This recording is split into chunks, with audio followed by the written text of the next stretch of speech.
बघा दोस्तांनो, काल काम पूर्ण झालं सगळं. ती एकदम झकास वाटायला लागले. कशी शेडच्या सावलीखाली बसली बघा. काय इतकं भयानक ऊन पडलं होतं राव, बोलायचं काम नव्हतं. आज सगळी जनावरं सावलीला निवांत बसली. कसं आहे आपलं शेड, संपूर्ण शेड पूर्ण झाले. त्यामुळं आता काही टेन्शन नाही. लय भारी वातावरण दिसायला लागले. आणि आता पाऊस येऊ द्या, नाहीतर वारा सुटू द्या, नाहीतर कडक ऊन पडू द्या. आता तुम्हाला सांगतो, कशाची सुद्धा पर्वा नाही. एकदम भारी आहे. तुम्हाला माहितीच असेल, निवारा असेल तर सगळं काही, निवारा नसेल तर काही सुद्धा नाही. किती भारी बघा. तुम्हाला सांगतो, जनावर आपली निवांत शेडमध्ये रवंथ करत बसली. ती तुम्हाला माहितीच असेल, रवंथ करणारे प्राणी कोणते असेल तर शेळी आहे, मेंढी आहे, म्हैस आहे, गाय, बैल. म्हणजे ही काय जेवढं टाकल तेवढं पहिल्यांदा गबा गबा गबा खाणार. आणि पुन्हा असं बसलेल्या ठिकाणी रवंथ करत निवांत बसतील. आर शेड झाले, त्या जनावर रवंथ करत बसली. ती एक सुद्धा जनावर धापा देत नाही. आर नाद करते का फकड्याचा. आणि करडं सुद्धा आपली आता बरी झालीत बघा. म्हणजे सगळी एक नंबर झालेली आहेत. आता सुधारायला गेलीत बघा. नाही बघा, खोड्या काढून बसलीत बघा. काय करायचं आहे, खरं तर 4 दिवस हिचा पिळा काढून निघाला. आजारी असल्यावर काय हो, आज जरा रवंथ कर राहिलीत बघा. मस्तपैकी शेळ्याही बसली त्या. रात्री वारण पाऊस आला होता. पाऊस काय आमची पाठ सोडना. लय मोठा येत नाही, पण थोडा थोडा का होईना येतो या. आणि सगळं दैवार करून टाकते बघा. काय सांगायचं तुम्हाला. बघा, ह्या पेरवाच्या झाडाचा एक ठपासुद्धा मोडला बघा. म्हणजे वारं सुटलं का असं होते बघा. म्हणजे झाडाचं नुकसान होतं. पेरू मोठा तर अजून एक आहे पेरू. तोडू आला का, खाव दे का माणसाची लागा. बघा, एक नंबर झाले. पण ह्याला कलर द्यायचा राहिला दोस्तांनो. ह्याला कलर दिला असताना एक नंबर झालं.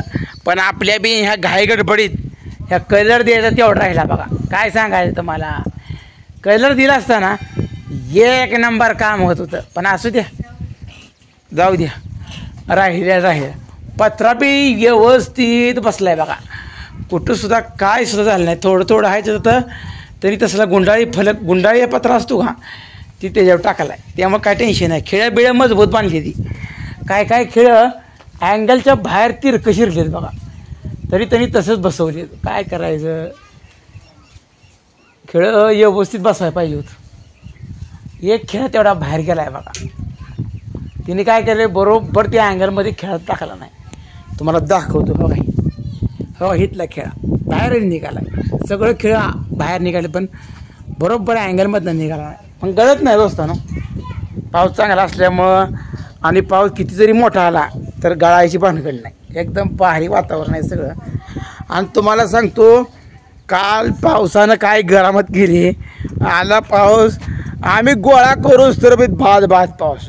म्हणजे वाळायला लागलेली कपडी पुन्हा एकदा भिजली. मग आता आम्ही काय केलं, भिजलेली कपडी आता ही आम्ही कचखडी ही डस्ट टाकली.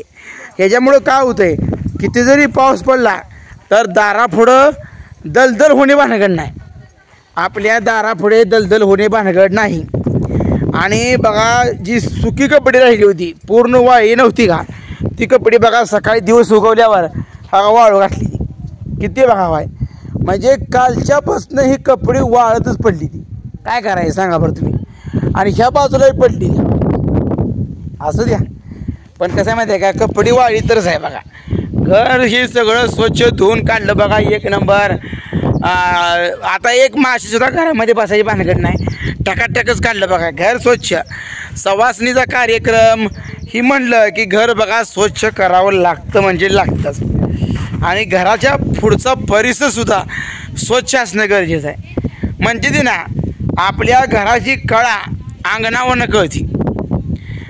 तुम्ही घर किती बी स्वच्छ ठेवा, पण घराच्या पुढचा परिसर जर खराब असेल तर काय सुद्धा त्याला अर्थ राहत नाही.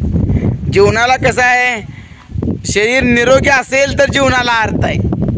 नाहीतर शरीर जर निरोगी नसेल तर तुमच्या आयुष्याला काही उपयोग नाही.